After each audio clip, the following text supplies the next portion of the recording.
कानोरकर 6 वर्षापूर्वी पक्षात आले आहेत. तिथे असलेले जुने जाणते कार्यकर्ते, ज्यांनी पक्ष सांभाळले गेले अनेक वर्ष, ज्यांच्या भरोशावर पक्ष वाढतो आहे आणि शिल्लक आहे, अशा लोकांना बाजूला सारून पक्ष पुढे जाईल का, हा खरा प्रश्न आहे.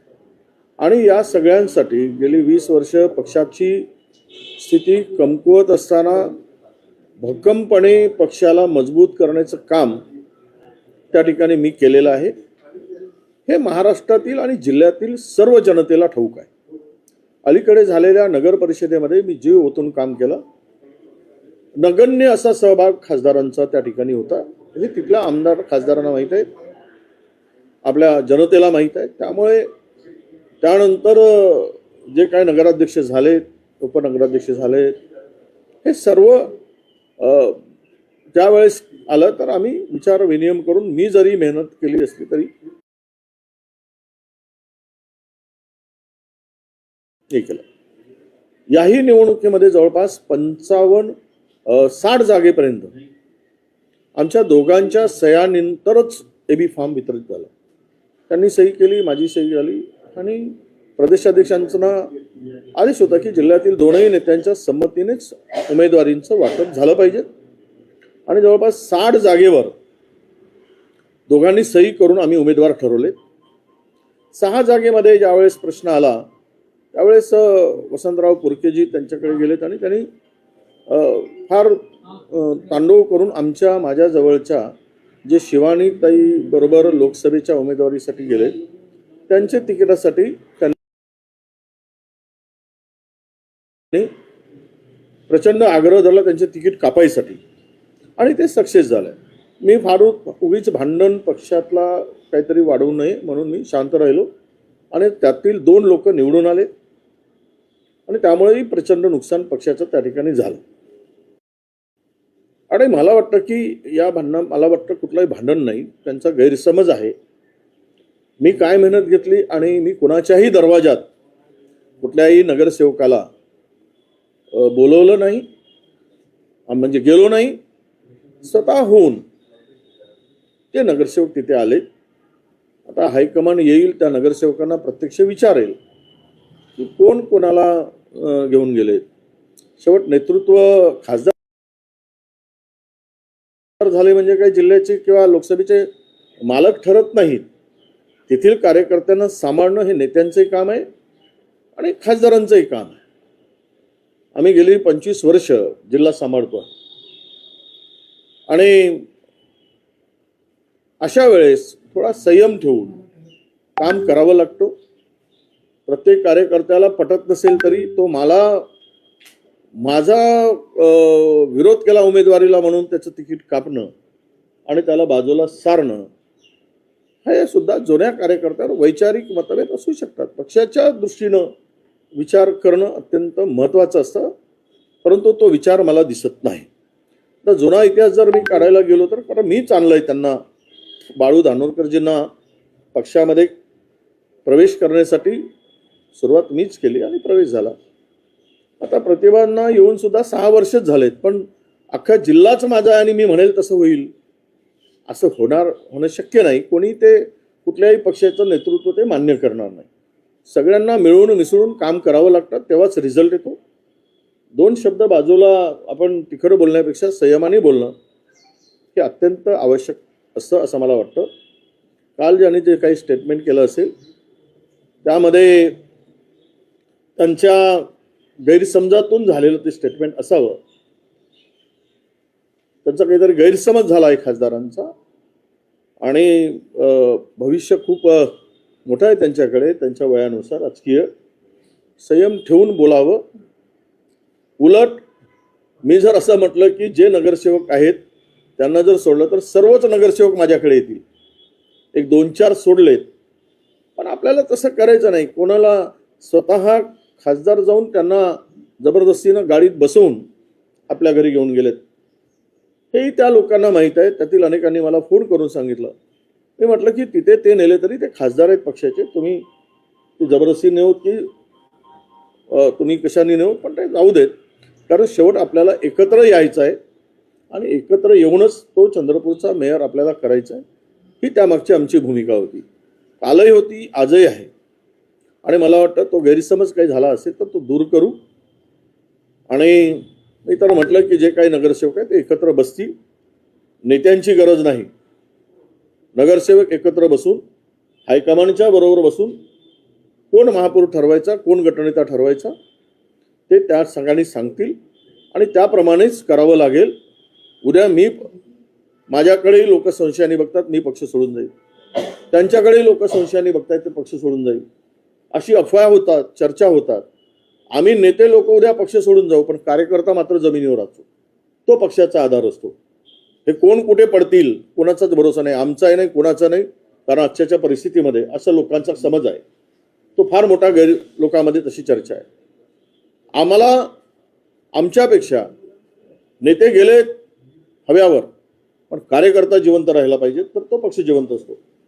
आणि म्हणून माझी भूमिका या सत्तांमध्ये नगर परिषदांच्या निवडणुकीमध्ये सुद्धा तीच राहिली आणि महानगरपालिकेमध्ये सुद्धा जवळपास मी 20 सभा त्या ठिकाणी घेतली. वार्डात मी फिरलो. आमच्या ताई म्हणतात की महिनाभराच्या नाही 15 दिवसापूर्वी तर ताई तिकडे चंद्रपूर आपला दिल्लीलाच होत्या, प्रतिभाताई. आणि त्यामुळं त्यांनी केला प्रयत्न, नाही केला असं नाही, त्यांनी मेहनत केली, मी पण मेहनत केली आणि दोघांनी मेहनत करून आलेला तो निकाल आहे. आणि माझा मतदारसंघ म्हणजे मला कोणी ठरत नाही.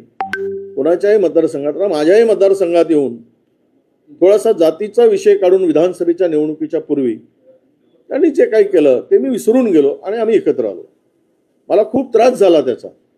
समाजामध्ये गैरसमज निर्माण केला गेला की इथे कोणीही झालं तरी कुणबी समाजाचाच माणूस निवडून आला पाहिजेत विधानसभेत, असं म्हणून माझ्या मतदारसंघात मेळावा घेतला. पण लोकांनी, समाजाने अशा फालतू गोष्टीला विश्वास ठेवला नाही आणि फालतू गोष्टीकडे लक्ष दिलं नाही आणि फालतू अशा चर्चेवर लोकांनी लक्ष देऊन मतदानही केलं नाही. त्यामुळे त्या ठिकाणी माझा विजय झाला. मला सगळ्या समाजाने मतदान केलं. त्यामध्ये कुणबी समाजाचा सुद्धा प्रचंड मोठा वाटा त्यामध्ये आहे. परंतु असाच समाज एखाद्या खासदारांनी एखाद्या आमदारांच्या मतदारसंघात जाऊन जातीय विष ओकणं, म्हणजेच खासदार धानोरकर काय फक्त एका समाजाच्या भरोशावर आला असं समज करून घेणं ते चुकीचं आहे. पण या ठिकाणी मला एवढंच सांगायचं की झालं गेलं गंगेला मिळून आपल्याला एकत्र येऊन पुढचा महापौर करावा लागेल. समज गैरसमज असतील ते काढावं लागेल आणि पक्षासाठी एकत्र येऊन लढावं लागेल. ही भूमिका आपल्याला आता पुढे घेऊन जायची आहे, या मताचा मी आहे. आपण आता बोलले की अफवा सातत्याने येत असतात की तुम्ही पक्ष सोडून जाता, तुम्ही किंवा त्या यांचा हुकम कोण करताय? आपण आता बोलले धानोरकर पक्ष सोडून जाणार आहे अशी चर्चा त्या मतदारसंघात आहे, त्याच्यामुळे तुम्ही असं म्हटलं का? नाही, आमच्याही संदर्भात अशा अफवा होतात, त्यांच्याही संदर्भात येत असतात.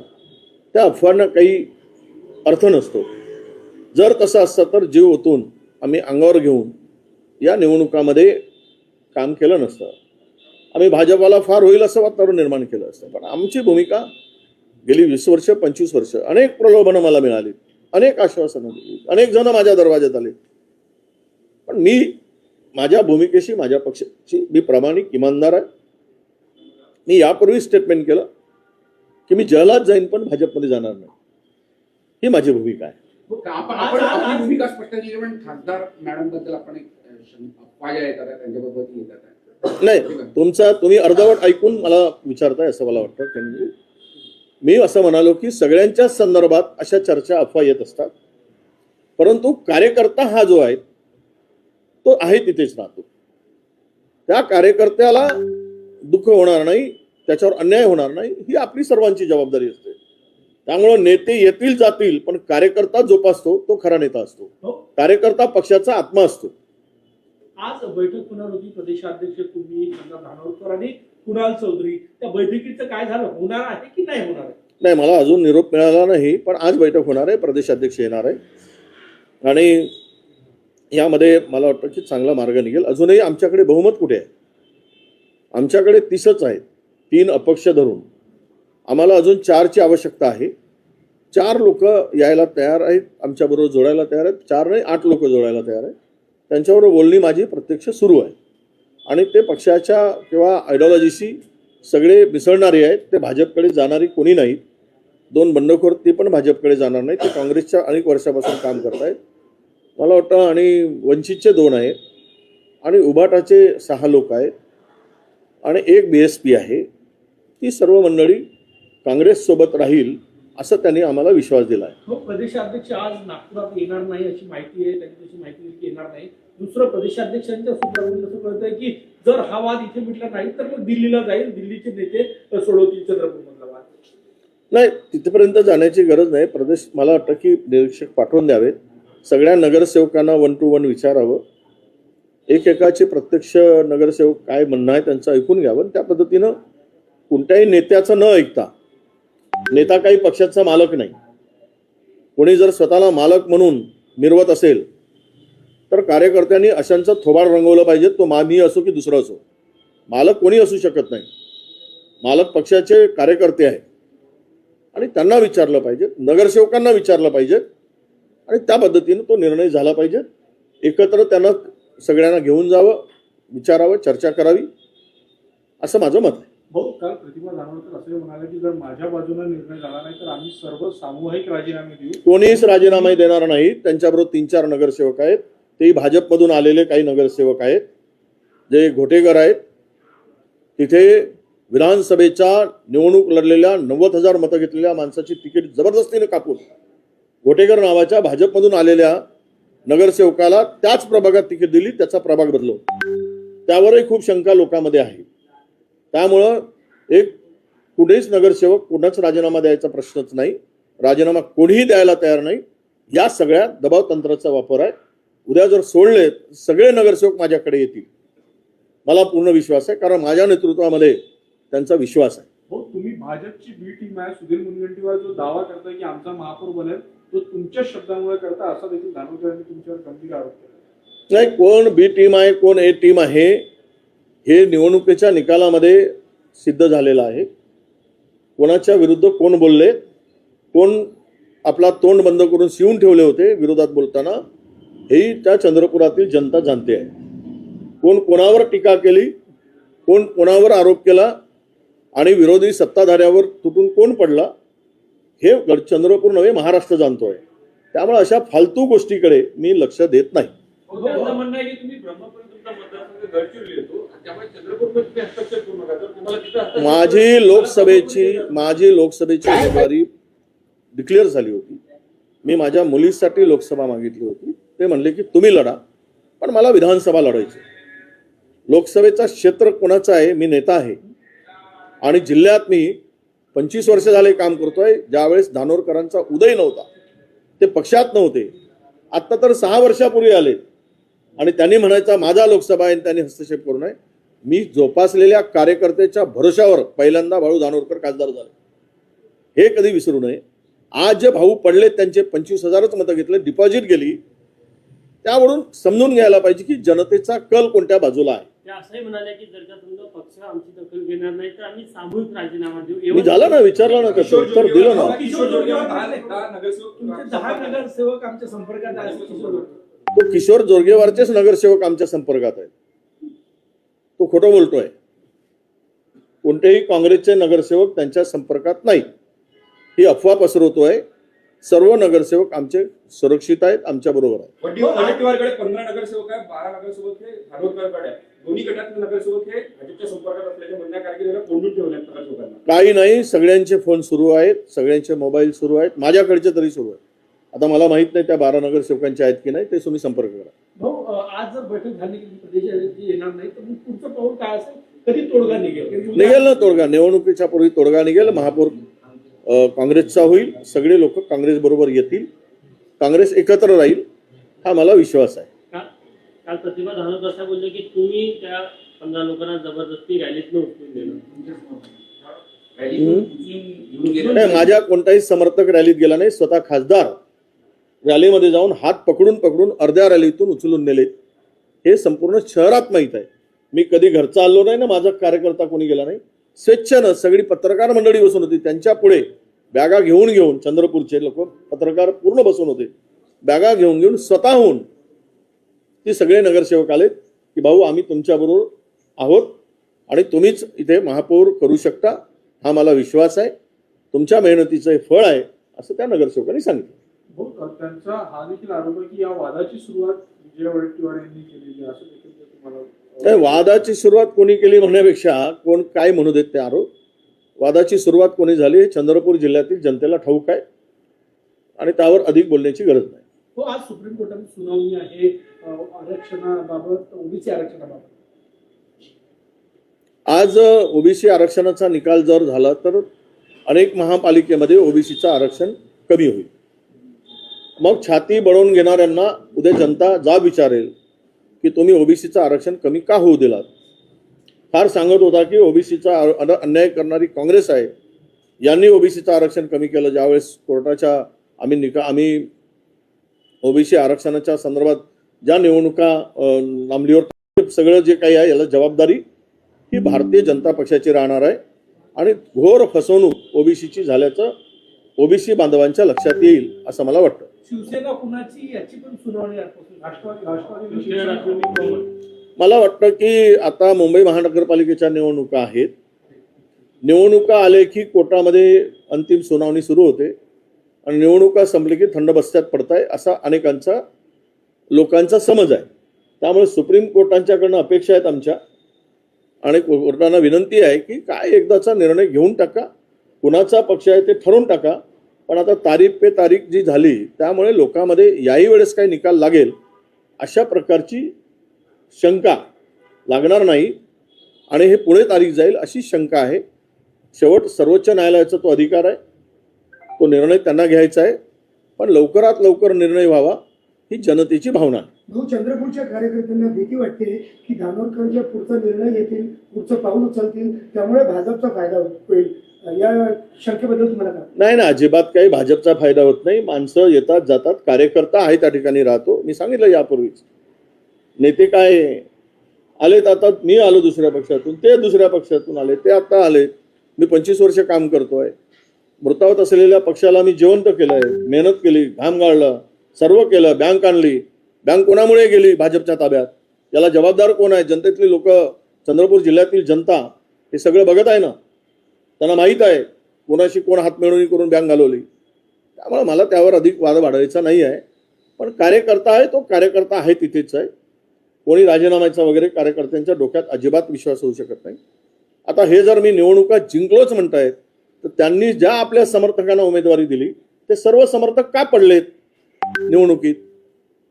सर्व समर्थक पडलेत आणि त्यामुळे फटका बसला पक्षाला. ते का निवडून येऊ शकले नाहीत? की जनतेमध्ये त्यांचा काय विश्वास आहे की नाही, हाही प्रश्न जनता विचारते. सत्तेच्या उंबरठ्यावर चंद्रपूरमध्ये पोहोचले असताना दोन नेत्यांच्या वादात सत्ता तर हाती जाणार नाही ना अशी भीती एक निर्माण झाली. नाही, सत्ता वगैरे काही जात नाही. हे वाद छोटासा वाद आहे. हा वादावर पडदा टाकला जाईल आणि आम्ही टाकू. मुंबईतल्या सत्ता स्थापनेमध्ये शिंदेनी महापौर पद मागितलं असं अजूनही तोडगा निघालेला नाही. काय भाऊ, अशी पण माहिती आहे की शिंदे काल रात्री दिल्लीला जाऊन काही भाजप नेत्यांना भेटून आलेला काय असं आहे, ते मुंबईची सत्ता 25 वर्ष सेनेच्या हातात होती. तेथील अनेक नगरसेवकांना वाटतं की भाजपाचा महापौर झाला तर आमचं भविष्य अंधकारमय आहे असं त्या नगरसेवकांचा समज आहे. अशी माहिती आमच्याकडे आहे आणि त्यामुळं कदाचित शिंदे सेनेला वाटत असेल की उद्या महापौर भाजपचा होऊ नये, आमचा व्हावा अशी त्यांची इच्छा असेल आणि त्या इच्छेसाठी कदाचित शिंदे साहेब दिल्लीला गेले असतील.